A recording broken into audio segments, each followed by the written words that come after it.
जादूगरनी लोमड़ी एक चमकती हुई छोटी पोटली लेकर बाहर आई। क्या मेरा काम हो गया? मुझे वो चीज चाहिए जिससे जंगल के सारे पक्षी एक ही जगह इकट्ठा हो जाएं। ये लो वो खास बीज। इसका फल इतना रसीला और जादुई है कि जो इसे एक बार चखेगा वो उड़ना भूल जाएगा। फिर वो पूरी तरह तुम्हारे बस में होगा। बहुत खूब। कल सुबह होते ही जंगल में एक नई दावत की तैयारी शुरू। सूखे जंगल के बीच अचानक एक हरा भरा पेड़ उगाया था जिस पर बड़े बड़े लाल सेब लटके थे। जंगल के सभी पक्षी इस चमत्कार को देखकर हैरान थे। अरे, कल तक तो यहाँ सिर्फ सूखी झाड़ियाँ थीं। आज ये जादुई पेड़ कहाँ से आ गया? तुम बस देखते रहो हरिया। मुझे तो ये मेरी किस्मत का तोहफा लगता है। मैं तो चला खाने। कालू कौवा और उसका बेटा जग्गू लालच में आकर जल्दी जल्दी बड़े बड़े सेब खाने लगे। उनका पेट फूलने लगा था। जग्गू, तुम रुक क्यों गए? और खाओ। ऐसा मीठा फल हमें दोबारा नहीं मिलेगा। पिताजी, मेरा पेट भर गया है, लेकिन ये इतना स्वादिष्ट है कि मैं खुद को रोक नहीं पा रहा हूँ। रानो अपने अंडों को पंखों से ढक कर बैठी थी। उसके बच्चे भूख से बिलख रहे थे। मुझे पता है कि तुम्हें बहुत जोरों की भूख लगी है और मैं तुम्हारी बेचैनी को महसूस कर सकती हूँ, लेकिन तुम थोड़ा सब्र करो, बस थोड़ी देर और। मुझे वो नया अचानक से उगाया पेड़ बिल्कुल भी ठीक नहीं लग रहा है। मेरा मन बहुत घबरा रहा है। एक माँ के तौर पर मैं तुम्हारे लिए सुरक्षित और पौष्टिक दाना ही लाऊंगी, जिस पर मुझे पूरा भरोसा हो। हम कोई भी जल्दबाजी नहीं करेंगे। माँ, बहुत भूख लगी है। कालू काका तो वही फल खा रहे हैं, आप क्यों नहीं लाती? कालू और जग्गू का शरीर इतना भारी हो गया था कि वे जमीन पर ही गिर पड़े। तभी गोरी कवि उन्हें काफी देर से घर न लौटने के कारण ढूंढते हुए वहां आ पहुंची। कालू जी, मैं पूरे जंगल में आप दोनों को ढूंढ रही हूँ। आप यहाँ नीचे क्यों बैठे हैं? चलिए, अंधेरा होने वाला है। गोरी, मुझसे उड़ा नहीं जा रहा। मेरा और जग्गू का शरीर पत्थर जैसा भारी हो गया है। हमें माफ कर दो। बुल्ला चील अपनी गुफा से नीचे देख रहा था और उसकी आंखों में एक क्रूर चमक थी। शाबाश, खाओ और मोटे हो जाओ। जब तुम उड़ नहीं पाओगे तब मैं तुम्हें आसानी से अपना शिकार बनाऊंगा। आज की दावत बहुत शानदार होगी। रानो चिड़िया जांच करने के लिए पेड़ के पास आई।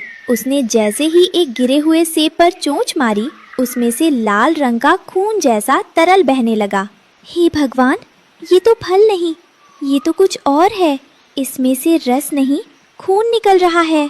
मुझे तुरंत सबको सावधान करना होगा। ये कोई साजिश है। रानो झाड़ियों में छुपी डर से कांप रही थी। उसकी थरथराहट से पास के पत्ते पर रेंग रही रानी चींटी का ध्यान उस पर गया। तो ये पुल्ला का जाल था। अगर मैंने जल्दी कुछ नहीं किया तो ये सबको खा जाएगा। रानो बहन, तुम इतना कांप क्यों रही हो? मैंने तुम्हें यहाँ छुपते हुए देखा। क्या मुसीबत है? रानो ने रानी चींटी को सब बताया। रानी चींटी ने उसे एक कड़वी जड़ी बूटी का पता बताया जो जादू को काट सकती थी।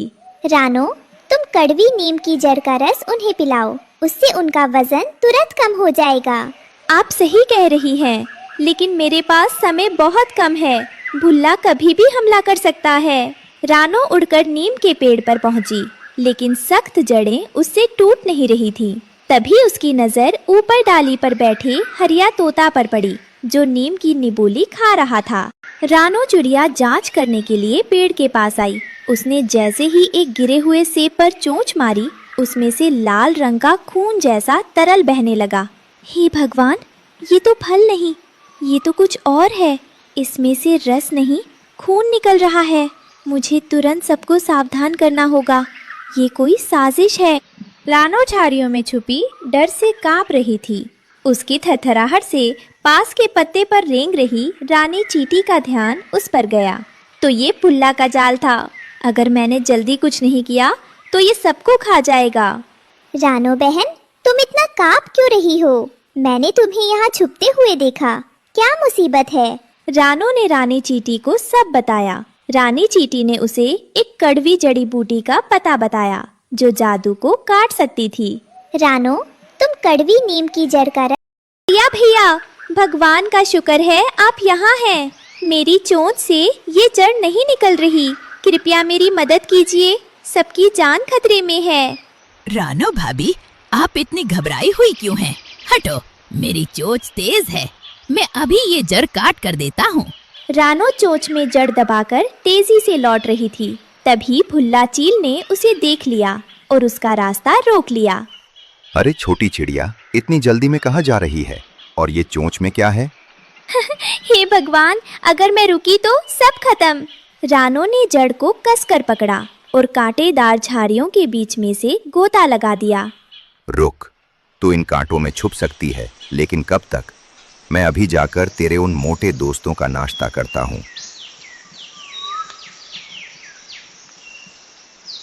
भुल्ला जमीन पर उतरा। कालू, जग्गू और गोरी डर के मारे एक दूसरे से चिपक गए, क्योंकि वे भाग नहीं सकते थे। भुल्ला धीरे धीरे उनकी ओर बढ़ा। हा हा हा, तुम सब कितने स्वादिष्ट और मोटे लग रहे हो। बताओ, पहले किसे खाऊं, बेटे को या बाप को? दुष्ट, हमारे पास मत आना, कोई बचाओ, कोई है? गोरी, जग्गू को लेकर भाग जाओ, मैं इसे रोकता हूँ। ऐन मौके पर कालू भैया, जल्दी से चबा जाओ। जग्गू, तुम भी खाओ अभी। ये तूने क्या किया मूर्ख चिड़िया? अब मैं तुझे भी इनके साथ खाऊंगा। भुल्ला गुस्से में झपटा, लेकिन भुल्ला का पंजा जैसे ही लगने वाला था, कड़वी दवा के असर से कालू और जग्गू का शरीर गुब्बारे की तरह हल्का हो गया और वे फुर्ती से उड़ गए। भुल्ला जमीन पर मुंह के बल गिरा। धत तेरे की, मेरे हाथ से शिकार निकल गया। मैं तुम सबको देख लूंगा। हम कमजोर नहीं है भुल्ला। अगली बार हमारे परिवार की तरफ आंख उठाने से पहले 100 बार सोचना।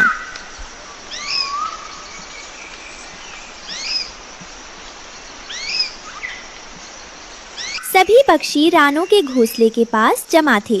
कालू ने रानो के बच्चों के लिए सबसे अच्छा और ताज़ा दाना जमा किया था।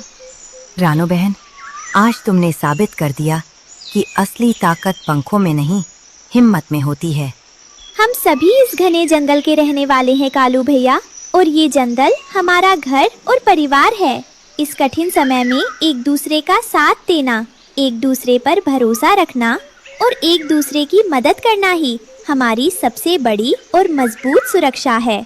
हमें हमेशा इसी तरह मिलकर रहना होगा, ताकि कोई भी बाहरी ताकत